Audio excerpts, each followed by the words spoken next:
Waajiri nchini FKE limeiomba serikali kukubaliana na mazungumzo ya kijamii ili kuunda mazingira bora kwa uwekezaji wa moja kwa moja wa kigeni na ambao ni muhimu katika kupunguza pengo la ukosefu wa ajira baina ya vijana humu nchini. Haya yamejiri wakati wa kikao cha kudadisi pendekezo jipya kuhusu mchango wa bima ya Nssf. Shirikisho hilo pia limeitaka serikali kulihusisha kwenye mazungumzo yanayoambatana na mazingira ya kibiashara kwa manufaa ya wananchi.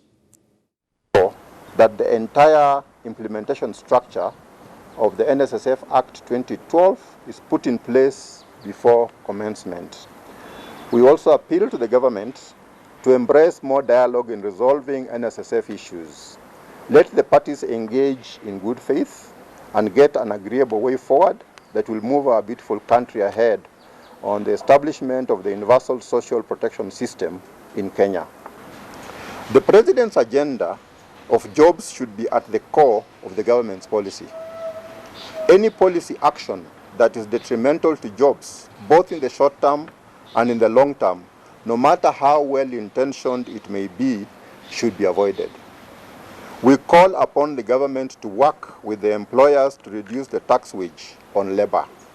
The current high labor costs are unsustainable. And there are various scenarios because if that opt-out permission cannot be given until 2 months have lapsed, then we all need to come to the table and agree on what to do.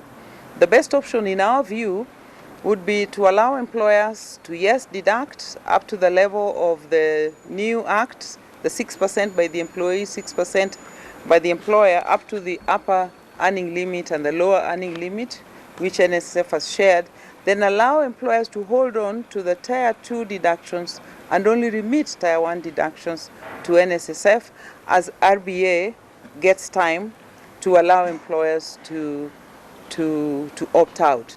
We would want to state that the employers are appealing to the government to provide a stable, predictable, and less costly operating environment.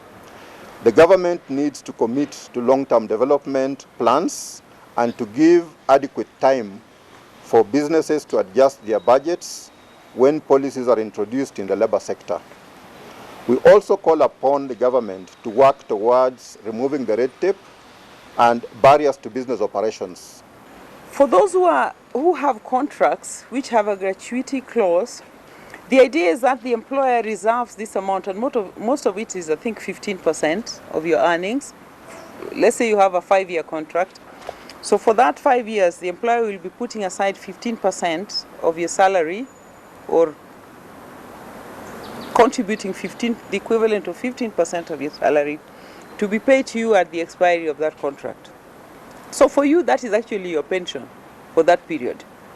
All we are saying is we'd like that factored in at the point when the new act kicks in. Not that you will lose it, but it will go into your account, for want of a better word, with whichever pension scheme, whether it's Nssf, because employers actually can put both Tier 1 and Tier 2 into Nssf if they do not have private pension schemes. So all we are saying is that it should be factored in under these new arrangements so that for both the employers and the employee, it is money that is there, but it is recognized.